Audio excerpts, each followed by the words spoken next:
কিন্তু অপরাধীর ধর্ম দেখে নয়, কারণ ধর্মের প্রতি প্রত্যেকটা মানুষেরই কোনো না কোনো দিক দিয়ে অপরাধ হয়েই থাকে। সেই জন্য আমি মুসলমানকে বলবো, ইসলামকে মানুষের সামনে তুলে ধরেন আদর্শ বানায়া, মানুষ যাতে ইসলাম দেখে, মানুষ আমার আপনার থেকে ইসলাম শিখে। ইসলাম তারা কিতাব দেখে না, আখলাক দিয়ে তাদেরকে শিখায় দেন, প্রতিবেশীর হক কি শিখায় দেন, তাদের সামনে শিখায় দেন। ইসলাম এই ধর্ম শান্তির ধর্ম, ইসলাম শান্তি শিখানোর জন্য এসেছে। ওমর ইবনুল খাত্তাব রাদিয়াল্লাহু তাআলা আনহু বলতেন, ফুরাত নদীর ধারে যদি কোনো কুত্তা না খেয়ে মারা যায়, আমি ওমর ইবনুল খাত্তাবকে আল্লাহ কিয়ামতের দিন জিজ্ঞাসা করবে যে ধর্মের মধ্যে কুত্তার মতো নিকৃষ্ট প্রাণীর হক বয়ান করা হয়েছে, যে ধর্মের মধ্যে একটা উট রাসূলুল্লাহকে শিকায়ত করেছিলেন, ইয়া রাসূলুল্লাহ, আমার মালিক আমাকে নিজের শক্তির তুলনায় বেশি কাজ করায় নাই, কিন্তু খেতে দেয় না। আল্লাহ রাসূল মালিককে ডেকে বলেছিলেন, এই মালিক, তোমার উট আমাকে শিকায়ত করেছে যে তুমি তাকে বেশি করে কাজ করায় নাও, কিন্তু খেতে দাও না। যে ধর্মের মধ্যে উটের হক বয়ান করা হয়েছে, আরে যে ধর্মের মধ্যে কুত্তাকে পানি খিলাইলে জান্নাত পাওয়া যায়। বুখারীর মধ্যে আছে যে এক ব্যক্তি রাস্তা দিয়ে হাঁটতেছে, পিপাসা লেগেছে, তো কুয়ার ভিতরে নেমে পানি পান করে উঠে দেখে যে একটা কুত্তা জিবা বের করে হালহাল করতেছে। আর উনি ভাবতেছে, আরে আমার যেমন পিপাসা লেগেছিল, আমি পানি পান করে নিজের আত্মাকে শান্তি দিয়েছি, এই কুকুরটারও হয়তো পিপাসা লেগেছে। নিজে ফির কুয়াতে নেমেছে, নামার পরে নিজের মোজার মধ্যে পানি নিয়ে, চামড়ার মোজা, ওটার ভিতরে পানি নিয়ে উঠে ফের কুত্তাকে পানি পান করাইছে। ফাগাফারা লাহু, আল্লাহ তাআলা তাকে মাফ করে দিয়েছেন, আল্লাহ তাকে জান্নাতবাসী করেছেন। আর একটা মহিলার বিষয় আছে বুখারীতে, যে এক মহিলা একটা বিড়ালকে খেতে না দিয়ে বন্দী করে রেখেছিল, আর বন্দিরত অবস্থায় বিড়াল মারা গিয়েছিল। আল্লাহ রাসূল বলেন, এই বিড়ালকে মারার কারণে ও জাহান্নামে যাবে। যে ধর্মের মধ্যে কুত্তাকে পানি খাওয়াইলে জান্নাত পাওয়া যায়, ওই ধর্মের মধ্যে মানুষ মরলে জান্নাত পাওয়া যায়। কে শিখাইছে? কোরআনের মধ্যে আল্লাহ তাআলা বলেন, মান আহইয়াহা কান্না আহইয়ান নাসা জামিআ। কেউ যদি একটা প্রাণী বাঁচাইলো, একটা মানুষের জীবন বাঁচাইলো, ও পুরা গোটা জাতির জীবন বাঁচাইলো। এটা হলো ইসলাম। ইসলামের মধ্যে হত্যা করার মতন বড় পাপ নাই। কিয়ামতের দিন আউয়ালু মা ইউহাসাবু বিহিল আবদু ইয়াউমাল কিয়ামাল কতল, সবথেকে বড় আযাব আর সবথেকে পৃথিবীর মধ্যে কিয়ামতের দিন যেদিন সংঘটিত হবে, সবার আগে আল্লাহ তাআলা দুইটা বস্তুর হিসাব নেবে। আল্লাহর সাথে সম্পৃক্ত যে ইবাদতগুলো আছে, ইবাদতের মধ্যে সবথেকে আগে নামাজের হিসাব নেবে, কারণ সমস্ত কিছুর মধ্যে নামাজের থেকে বড় কোনো ইবাদত নাই। আল্লাহ রাসূল ইন্তেকালের টাইমে বলে গিয়েছেন, ইয়া উম্মতি আস-সালা আস-সালা ওয়া মা মালাকাত আইমানুহুম, এই আমার বান্দা, নামাজ নামাজ নামাজ। আল্লাহ রাসূল ইন্তেকালের টাইমে কোনো কিচ্ছু বলে নাই, শুধু নামাজ বলেছেন। তো নামাজ ইসলামের মধ্যে বড় গুরুত্বপূর্ণ ইবাদত। চুরি করা পাপ, জিনা করা পাপ, সুদ খাওয়া পাপ, ব্যভিচার করা পাপ, অন্যায় করা পাপ, কারো আঘাত করা পাপ, তার থেকে বড় পাপ হলো নামাজ ছাড়া। মুসলমান জানে না। বড় বড় চারজন ইমাম, ইমামে আবু হানিফা, ইমামে শাফিঈ, ইমামে মালিক, ইমামে আহমদ ইবনে হাম্বল, প্রত্যেকটা ইমাম, তিনজন ইমাম, ইমামে আহমদ ইবনে হাম্বল, ইমামে মালিক, ইমামে শাফিঈ বলে, যারা নামাজ ছেড়ে দেয় তাদেরকে হত্যা করে দেওয়া হোক, তাদের কল্লা কাটা হোক। যদি ইসলামিক সরকারি ব্যবস্থা থাকে তো তাদের কল্লা কাটা হোক। এত বড় অপরাধ। আর ইমামে আবু হানিফা রাহিমাহুল্লাহ বলেন যে না, কল্লা তো কাটা হবে না, কমস কম জেলখানাতে বন্দী করে রাখো, যে পর্যন্ত সে তওবা না করবে তাকে জেলখানা থেকে মুক্তি দিও না। নামাজের থেকে বড় ইবাদত কোনো দিনও নাই। মরা যাওয়ার টাইমে বেমার হোক, যাই হোক, এমন ব্যতিক্রম ইবাদত, নামাজ মাপ নাই। দাঁড়ায়া পড়তে পারে না, বসে পড়বে, বসে পড়তে পারে না, শুয়ে পড়বে, শুয়ে পড়তে পারে না, ইশারায় পড়বে। নামাজ কোনো অবস্থায় মাপ নাই, এমন ইবাদত। সেই জন্য নামাজ কিয়ামতের দিন আল্লাহর হকের মধ্যে, আপনারা জানেন পরীক্ষার কাগজের ভিতরে প্রথম কোশ্চেনের অ্যান্সার যদি সঠিক দেয়, শিক্ষক খুশি হয়ে যায়, যাক প্রথমটা ভালো লেগছে, পরের গুলোর নম্বর এমনিতে দিয়ে দেওয়ার, কিছু কাটছাট করে দেওয়ার চেষ্টা করে। তো নামাজের হিসাব আল্লাহ তাআলা হবে ইবাদতের মধ্যে। নামাজ যদি পাস করে ফেলি, রোজা, যাকাত, হজ, এগুলো ত্রুটি থাকলেও আল্লাহ তাআলা হয়তো মাফ করে দিবেন। সেজন্য নামাজের বড় কঠিন ইবাদত, এটার ব্যতিক্রম নাই। সেজন্য যুবক বলি, যে তো যাই করো, তুমি চুরি করো, অপরাধ করো, জিনা করো, ব্যভিচার করো, নামাজ ছেড়ে দিও না। মানুষ বলে কি, আরে নামাজ পড়ে ফির অন্যায় করে, নামাজটা পড়তে থাকো, অন্যায় থেকে আল্লাহ মুক্তি দিবেন।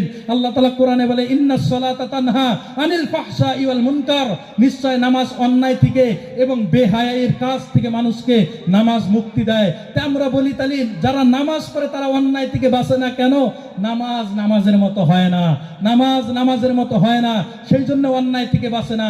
আরেকটা কারণ, যদিও নামাজিরা অন্যায় করে বেনামাজির তুলনায় কম করে, নামাজ না পড়লে ডাবল অন্যায় করত, সেজন্য নামাজ মাফের কোনো প্রশ্ন নাই। সাহাবায়ে কেরাম যুদ্ধের ময়দানে শত্রুর মোকাবেলায় দাঁড়াইতো, এক গ্রুপকে আল্লাহ তাআলা নামাজের হুকুম দিয়েছেন যে এক গ্রুপ নামাজ পড়ো, আরেক গ্রুপ শত্রুর মোকাবেলায় দাঁড়ায় থাকবে, ওই জায়গার মধ্যেও নামাজ মাপ নাই।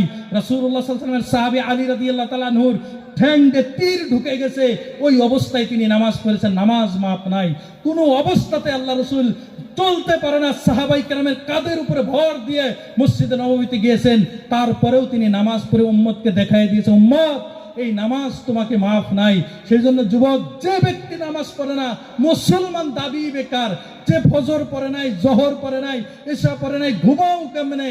একদিনও কি ভয় লাগে না? আরে সকালে যদি ফির সূর্যটা না উঠে, রাত্রে যদি ফির একদিন তো শেষ হয়ে যায়, পরের দিন যদি সূর্য না উঠে কবরে চলে যায়। সেজন্য তওবা করব করব কইরা কবরস্থান ভরপুর করে আছে, তাদের সবাইকে উঠায় যদি ইন্টারভিউ নিয়ে জিজ্ঞাসা করো নামাজ কেন পড়ে নাই, তারা বলবে কালকে থেকে শুরু করতে চেয়েছিলাম, তার আগেই কবরে চলে গেছি। হাজারো যুবক কালকে থেকে শুরু করব, মেয়ে বিয়ে দিয়ে শুরু করব, ছেলে বিবাহ করায় শুরু করব, এই ব্যবসাটা একটু ভালো হলে শুরু করব, এইভাবে করতে করতে আল্লাহকুমুত তাকাসুর হাত্তা যুরতুমুল মাকাবির, কবরে পৌঁছে গেছে, তওবা করার সুযোগ হয় নাই। সেই জন্য আল্লাহ তাআলা যে সময় দিয়েছেন এই সুযোগটাকে কাজে লাগিয়ে আজকের থেকে তওবা করেন।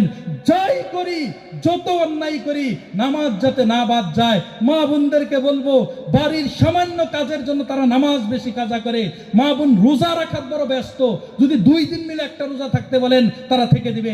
নামাজ এই আগ্নেখান গল্প ঠিক শোনার পরে পড়বো, এই পাকঘরের এই রান্নাটুকু করে পড়বো, এমন করতে করতে নামাজ কাজা করে দিয়ে দেয়।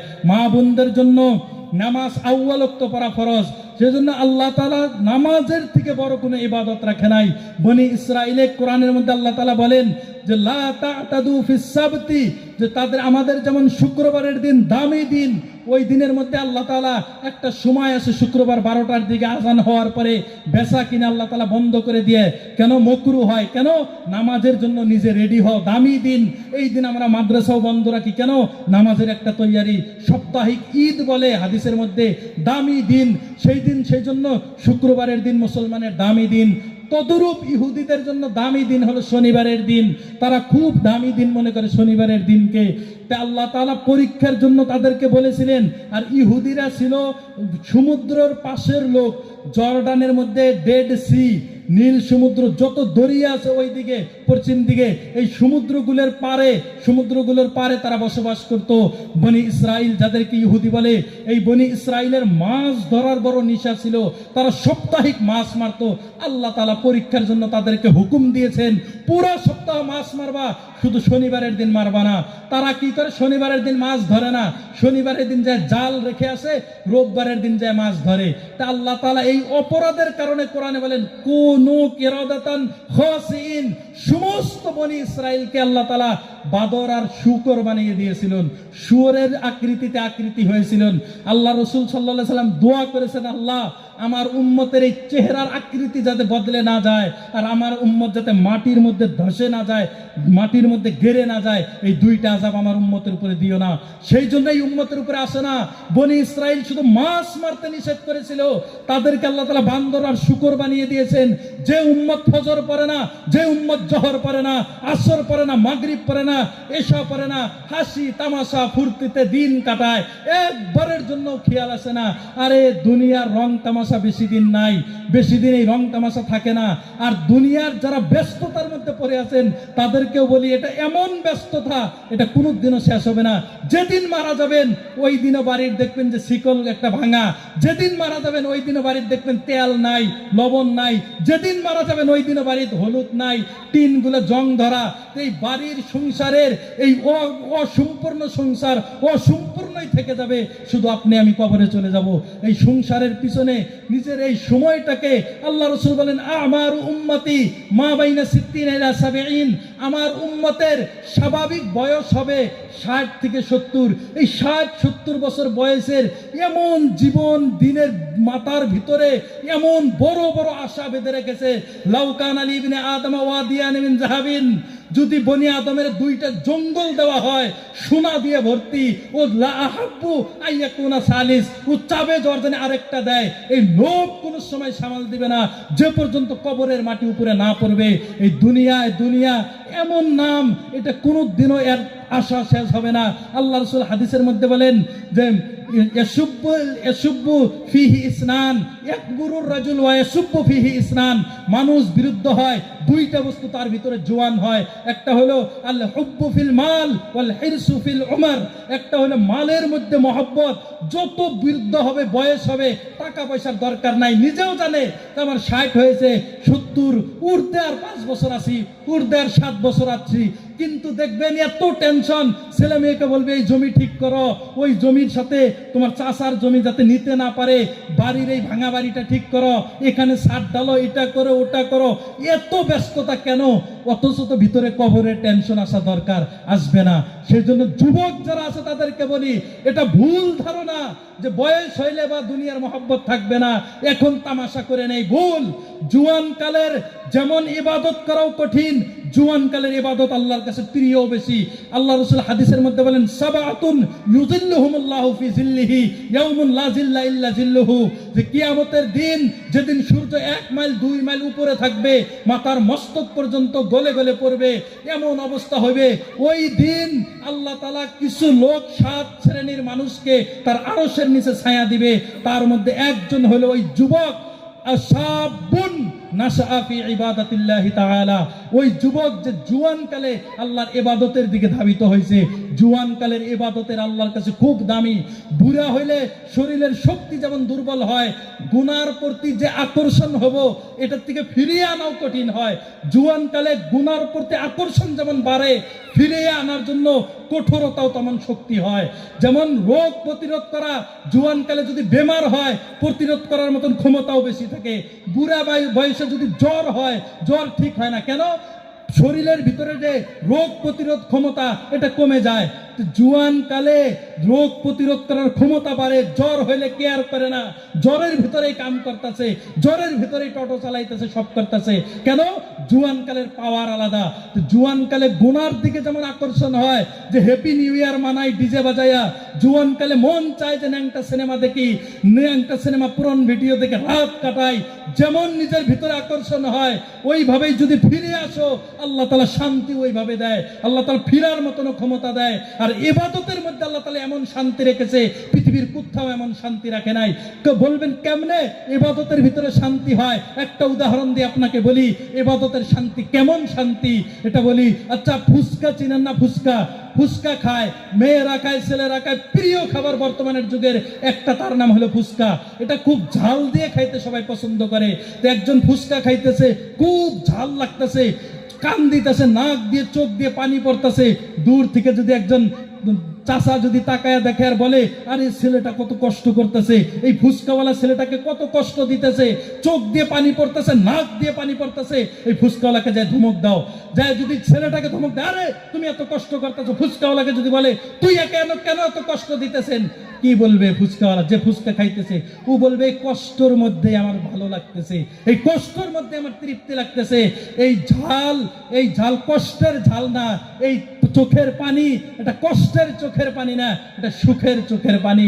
ওইভাবেই ইবাদতের মধ্যে যারা ফজরের নামাজে উঠেছে, এই ঠান্ডার পানি দিয়ে ওযু করা, এটা কষ্ট দূর থেকে দেখা যায়। যিনি করেছেন তিনার কাছে তৃপ্তি এটা, যিনি ফজরের নামাজ আদায় করেছেন তৃপ্তি তার কাছে। আপনার কি ধারণা? আপনি যদি আমাকে 1 কোটি টাকা দিয়ে বলেন আজকে ফজরের নামাজ পড়বো না, আপনার ইমানের কি ধারণা যে আমি বাদ দিব? কোন হুজুর বাদ দিবে? জীবনেও দিবে না। দেন 2 কোটি 5 কোটি, হব না। কেন? এর ভিতরে যে তৃপ্তি আল্লাহ তাআলা দান করেছেন এটা দুনিয়ার কোথাও নাই।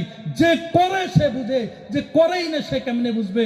মদ খাওয়ার যদি অভ্যাস হয়, মদ খাওয়া, সিগারেট খাওয়া, গুটকা খাওয়ার যদি অভ্যাস হয়, যেগুলো গন্ধ করে, মাথা ঘুরায়, তারপরেও মানুষের অভ্যাসে পরিণত হয়। আর যে আল্লাহ মানুষকে সৃষ্টি করেছেন তার এই ইবাদতের জন্য, আর এই মানুষ ইবাদত করবে, তার নেশা হবে না, হবে শুধু একবার মনকে ফিরিয়ে আনো। এই মন হলো ছোট বাচ্চার মতন।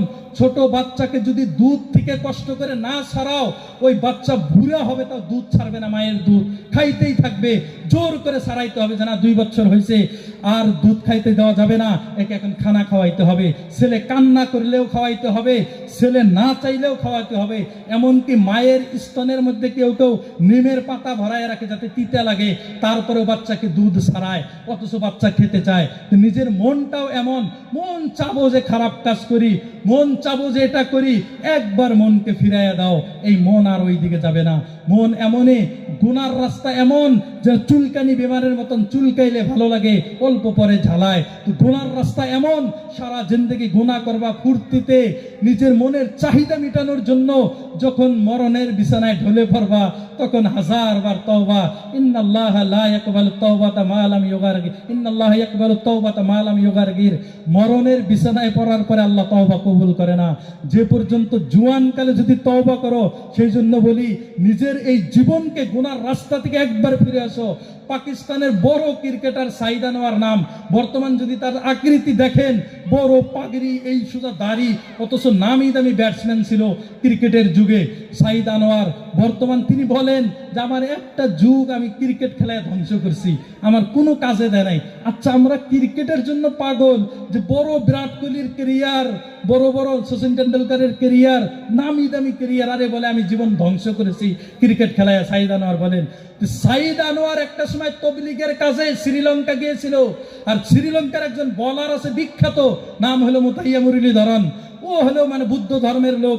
মুতাইয়া মুরলীধরনকে সাইদ আনোয়ার জিজ্ঞাসা করেছে, মুতাইয়া মুরলীধরন ভাই, তোমার অবস্থা কি? বলে ক্রিকেট থেকে রিটায়ার করেছি। বলে টাকা পয়সা? হাজারো টাকা বর্তমান কামাই, ব্যবসা করি, হাজার হাজার কোটি টাকার সম্পত্তি। কইতেছে তোমার? তখন উনি বলছে যে পৃথিবীর তো সুখে আছি। তখন সাইদ আনোয়ার বুকের দিকে লক্ষ্য করে বলেছেন, এখানকার খবর কি? তখন মুরলীধরন বলেছে, সাইদ ভাই, পৃথিবীর এমন কোনো মদ নাই, এমন কোনো ড্রাগস নাই যেটা আমি খাই নাই, কিন্তু শান্তি কোথাও যায় পাই না, শান্তি কোথাও যায় পাই না। কেমনে ভাবে? আলা বিজিক্রিল্লাহি তাতমাইন্নুল কুলুব। শান্তি আল্লাহ তাআলা রেখেছে, শান্তি আল্লাহ তাআলা রেখেছে এই ইসলামের উপরে, কোরআন হাদিসের উপরে, আল্লাহর রাস্তায়। সেজন্য কোরআনের মধ্যে আর হাদিসের মধ্যে সব থেকে বেশি যে বস্তু, যে ইবাদতের দিকে আল্লাহ তাআলা ডেকেছে, ওটা হলো নামাজ। যুবকরা তওবা করেন যে যা কিছু করি নামাজের সময় হলে নামাজ করব। আরে আসাম্মর তো চিনেন, আসাম্মরের সৈয়দ মন্ডলরা তাদের হার্ডওয়্যারের দোকান ছেড়ে যদি নামাজ পড়তে পারে, তোমার আমার সময় হয় না। বড় বড় দোকান তাদের, বলেন তাদের ব্যবসা ছোট ব্যবসা, বড় বড় ব্যবসায়িক নাই, গাড়ির ড্রাইভার নাই নামাজি, মিলিটারি আর্মি নাই নামাজি, পুলিশ কমিশনার নাই নামাজি, সব আছে, পড়তে পারে। তারা যদি পারে, আমি পারি না কেন? আমি গুনাহ করতে করতে এমন জায়গায় পৌঁছেছি, আল্লাহ মসজিদে নিতে চায় না। সেই জন্য বলি, নামাজের দিকে খাস করে ধাবিত হবেন। আর আল্লাহ তাআলা কোরআনের মধ্যে সব থেকে বেশি এই উম্মতের কথা উদাহরণ দিয়েছে বনি ইসরায়েলের সাথে। কেন? এই উম্মত বনি ইসরায়েলের রাস্তায় চলবে, এই উম্মত বনি ইসরায়েলের রাস্তায় চলবে। আল্লাহ রাসূল বলেন যে আমার উম্মত লা তাত্তাবিআন্না মান কানা ক্বাবলাকুম হাযওয়ান না'লি বিন না'ল। আমার উম্মত সেম টু সেম, যেমন দুইটা জুতো সমান হয়, এমনি আমার উম্মত বনি ইসরাইল যেভাবে চলবে, ইহুদি খ্রিস্টানের কথা বলা হয়েছে, আমার উম্মত সেইভাবেই চলবে, যেমন দুইটা জুতো সমান সমান হয়। ওয়া ইন কানা আতা উম্মাহু আলানিয়াতান লাকানা ফি উম্মতিহি মান ইয়াসনাউ যালিকা। তাদের যুগে যদি কোনো লোক নিজের মায়ের সাথে ব্যভিচার করে, জেনা করে, আমার উম্মতের মধ্যেও এমন লোক হব যারা নিজের মায়ের সাথে জেনা করব। সেই জন্য এই বনি ইসরাইলের রাস্তায় না চলে, তারা তাদের দিকে বড় সততা, তারা তাদের দিকে বড় সতর্ক, তারা তাদের ধর্ম ছাড়ে না, কিন্তু মুসলমানকে নাচায়। তারা চুলের কাটিং করে মুসলমানকে শিখায়। একটা ইহুদি পাবেন না তারা ইউনিফর্ম ছাড়া চলে। অথচ যত ধরনের পোশাকের সিস্টেম আছে, পোশাকের স্টাইল আছে, কাটিং আছে, যত চুলের কাটিং আছে ইসরায়েল থেকে, সবগুলো ইসরায়েল থেকে এগুলো ফ্যাশনগুলো আসে। কিন্তু তাদের দেশে একটাও করে না। তারা বড় সতর্ক, তাদের সময় অপচয় করে না, তাদের সময় তারা কাজে লাগায় শিক্ষার পিছনে, তাদের সময় তারা কাজে লাগায় তাদের টেকনোলজির পিছনে, তাদের সময় তারা কাজে লাগায়, তাদের সময় তারা কাজে লাগায় তাদের জাতিকে উন্নত করার পিছনে। সেই জন্য আপনি দেখেন পৃথিবীর ইসরায়েলের মতন দেশ, তারা কোনো দিনও ব্যাডমিন্টন টিম নাই, ক্রিকেট টিম নাই, ফুটবল নাই, আইপিএল নাই, ফেসবুক আইডি বানাইছে মার্ক জুকারবার্গ, কিন্তু তাদের দেশের কোনো মানুষেরও মনে ফেসবুক আইডি নাই। তারা এগুলো নিয়ে ব্যস্ত না, তারা হলো দুনিয়ার মানুষের রাজত্ব করার নিয়ে ব্যস্ত। আজকে দুনিয়ার কোকাকোলা প্রোডাক্ট পান, আজকে যত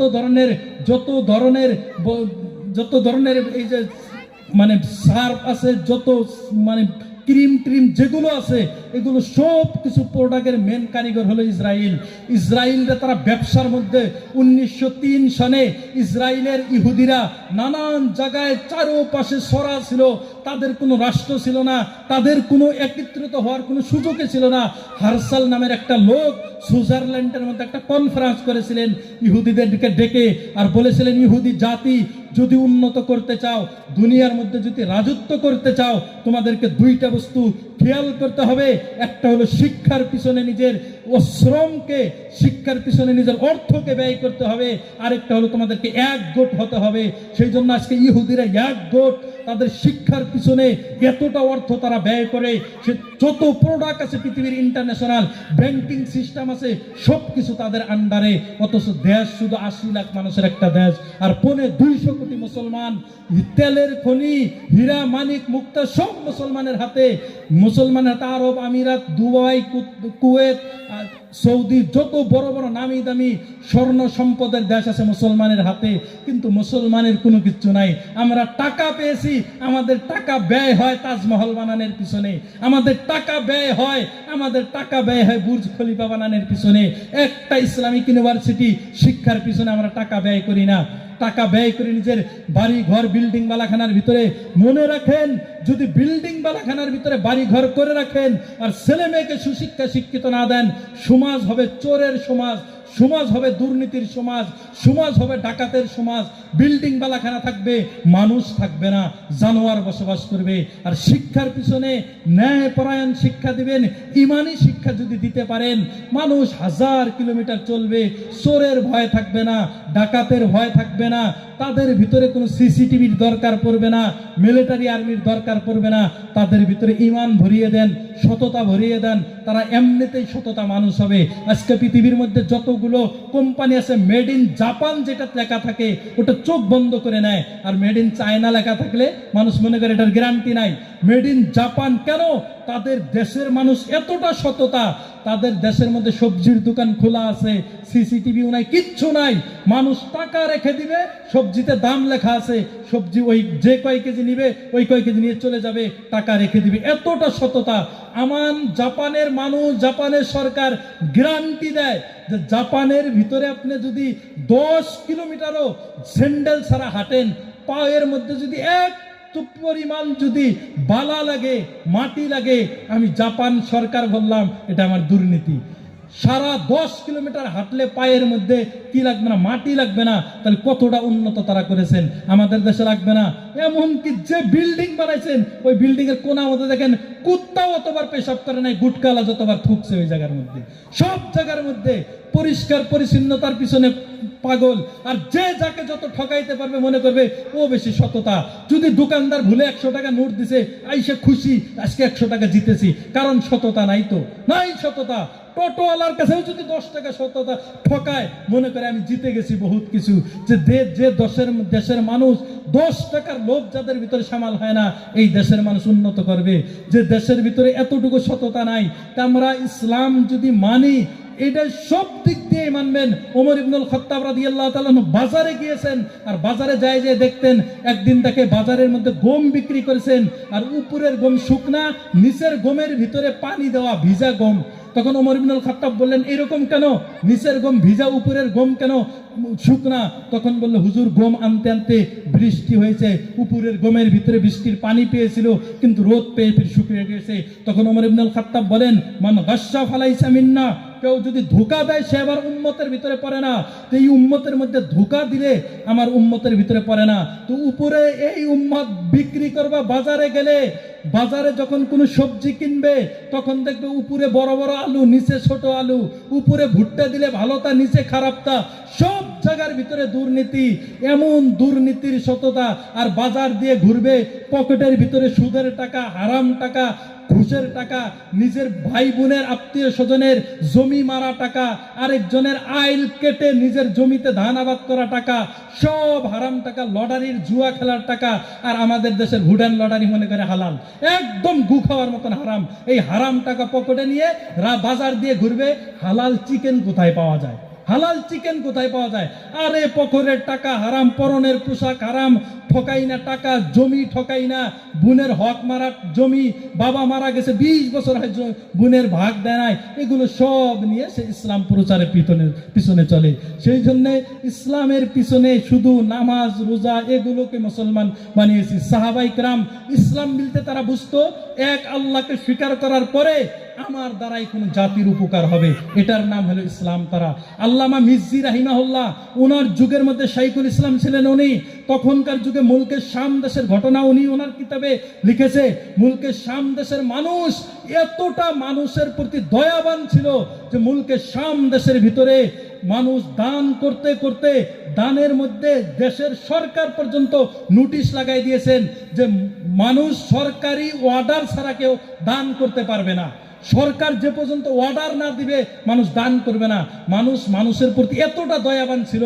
আল্লামা মিজ্জি রাহিমাহুল্লাহ লিখেছেন, মানুষ দান করতে করতে কোনো জায়গা খুঁজে পায় না, সব জায়গাতে গরিব মানুষের বাড়ি বানিয়ে দিয়েছে, মসজিদ মাদ্রাসা সব বানিয়ে দিয়েছে। দেওয়ার পরে মানুষ দান করার কোনো জায়গায় খুঁজে পায় না। তখন মিজ্জি আলাইহির রহমাকে মানুষ জিজ্ঞাসা করছে, কোথায় দান করব? মিজ্জি আলাইহির রহমা বলেছেন, আমার দেশের ভিতরে যখন গরম পড়ে, সার্বিয়াতে মানে রাশিয়ার ভিতরে সব থেকে ঠান্ডা এলাকা সার্বিয়াতে ঠান্ডা পড়ে, ওখানকার পাখিগুলো ঠান্ডার দিনে উড়ে উড়ে আমাদের মুলকে শাম দেশে গরম এলাকায় এসে গরম নেওয়ার জন্য, কারণ ঠান্ডা মধ্যে তারা টিকতে পারে না, বরফ পড়ে যে জায়গার ভিতরে, ওই পাখিগুলো আসে। ওই পাখিগুলার মানে চিকিৎসার বাবদে কেউ দান করতে পারলে দান করেন, এইটুক সুযোগ আছে। মানুষের দান করার রাস্তা বন্ধ, মানে দান করতে করতে টাকা এমন হয়ে গেছে সরকারি ভাবে নিষেধ করে দিয়েছেন, কেউ দান করবেন না। দান যদি করতে চান, সার্বিয়া থেকে যে পাখিগুলা ঠান্ডার সিজনে আমাদের দেশে আসে, ওই পাখিগুলার চিকিৎসার বাবদে দান করতে পারবেন। কোন তারা ছিল মুসলমান, তারা ছিল মানুষের প্রতি দয়াবান, তারা মুসলমান। তারা যদি মুসলমান ছিল, আমরা মুসলমান না। আর আমরা যদি মুসলমান, তারা অন্য কোনো মতলব ছিল। তো সাহাবায়ে কেরাম মুসলমান ইমান বলতে তারা বুঝতো, মুসলমান ইসলাম বলতে তারা বুঝতো কলেমা পড়ো আর মানুষের কাজে, মানুষের উপকারের পিছনে লেগে যাও, এটার নাম ইসলাম। সেজন্য মানুষকে ধোঁকা দেওয়া, ফাঁকি সব কিছু দিয়ে ইসলাম প্রচার হয় না। ছোট্ট একটা ঘটনা, ইবনে কাসির রাহিমাহুল্লাহ আল বিদায়া ওয়ান নিহায়াত একটা ঘটনা লিখেছেন। একটা ইহুদি তাবিঈনের যুগে একটা ইহুদি আর একটা মুসলমানের দোকান পাশাপাশি, একটা হলো ইহুদির দোকান আর একটা হলো মুসলমানের দোকান। তো একটা কাস্টমার এসেছেন, ইহুদি কাস্টমার মুসলমানের দোকানে এসেছে। মুসলমান বলেছেন, আমাদের ইহুদির ভাইয়ের দোকান থেকে নাও। যাই হোক, বস্তুটা ইহুদির দোকান থেকে নিয়েছে। নেওয়ার পরে ইহুদিকে জিজ্ঞাসা করেছে, তোমার সাথে আর এই পাশের দোকান যে মুসলমান আছে এর সাথে সম্পর্ক কি? তেনারা বলল যে আমি আর ও মানে পুরা ফাইট, আগুন পানির মতন সম্পর্ক, মানে এত খারাপ সম্পর্ক। ও মুসলমান, আমি ইহুদি, দুইজন ব্যতিক্রম, আলাদা আলাদা ধর্মের মানুষ, আমি ওকে সাপোর্ট করি না। তখন এই ইহুদি ক্রেতা মনে মনে ভাবলো, আরে এত শত্রু, আমি মুসলমানের দোকানে গেলাম, ও আমাকে এর দোকানে পাঠিয়ে দিল, কাহিনী কি? ফির মুসলমানের দোকানে গেছে, যাই জিজ্ঞাসা করলো, ভাই এই বস্তুটা কি আপনার দোকানে ছিল না? বলে ছিল। তাহলে আমাকে অন্যর দোকানে কেন পাঠাইলেন? বলে এই জন্য পাঠাইলাম, আমি সারাদিন ব্যবসা করেছি, আমার বিক্রি হয়েছে, আমার ছেলে মেয়ে চলবে, কিন্তু আমার ভাই পড়োশি ইহুদি, আমি মুসলমান হিসাবে আমার হক রাখে, আমার আত্মীয়, আমার প্রতিবেশীর হক যে তার দোকানে সারাদিনে বিক্রি হয় নাই, আপনি যদি কিছু একটা কিনেন তার দোকানেও তো বিক্রি হবে, তারও ব্যবসাটা চলবে। সেই জন্য আমি আমার দোকানে বিক্রি না করে তার দোকানে আপনাকে পাঠিয়ে দিয়েছি। তখন ওই ইহুদি ক্রেতা বলল, আমি বস্তু তার দোকান থেকে কিনেছি, কলেমা কেনার জন্য আপনার কাছে এসেছি, আপনি আমাকে কলেমা পড়ায় দেন। তো মানুষ এই মুসলমানের এই সততা দেখে, এই আদর্শ দেখে কলেমা পড়তো, জোর করে কাউকে কলেমা পড়ানো হয় নাই। সেই জন্য আমরা যদি আদর্শবান হই, আমাদের যারা আছে, যারা আমাদের হিন্দু ভাই আছে, তাদের যদি আমরা হক আদায় করি, তাদের সাথে ভালো ব্যবহার দেখাই, তাদের পাথরের মোকাবেলায় যদি আমরা তাদের বুক শুকতায় দেই, তাদের মাথার উপরে হাত রাখি, তারা দলে দলে আমাদেরকেও তেনারা ভালোবাসা শুরু করবে। সেই জন্য আমরা জয় করব ভালোবাসা দিয়ে, পাথরের মোকাবেলা পাথর দিয়ে না, পাথরের মোকাবেলা করব মিঠা কথা দিয়ে, পাথরের মোকাবেলা করব নরম হাত দিয়ে, কাউকে আঘাত করে না। ইসলাম শান্তির ধর্ম, শান্তি প্রতিষ্ঠিত হবে মুসলমানের দ্বারাই হবে, যদি মুসলমান হয়ে যায়। সেই জন্য নামাজ রোজা না হয়ে সব জায়গায় শুধু নামাজ রোজা না, আমার প্রত্যেকটা ফ্যামিলি, আমার সমাজ যাতে মানুষ ইসলামিক সমাজ হিসাবে চিনে, আমাকে যাতে কোনো গ্রামে ঢুকলে যাতে পরিচয় দিতে না হয় এটা মুসলমানের গ্রাম। আমার আদর্শ দেখে, আমার চরিত্র দেখে, আমার ন্যায়পরায়ণতা দেখে, আমার সততা দেখে, আমার চলাফেরা দেখে যাতে মানুষ বুঝে যে আসলে ইসলাম শান্তির ধর্ম, মুসলমান শান্তির জন্য এসেছে। আল্লাহ তাআলা আমাদের সবাইকে এই কথাগুলোর উপরে আমল করার তৌফিক দান করুক। ওয়া আখিরু দাওয়ানা আনিল হামদুলিল্লাহি রাব্বিল আলামিন। যারা বাইরে আছেন, আসলে যিনি আসছেন বরপেটা থেকে, মাওলানা কারি, হাফেজ কারি ইদ্রিস সাহেব।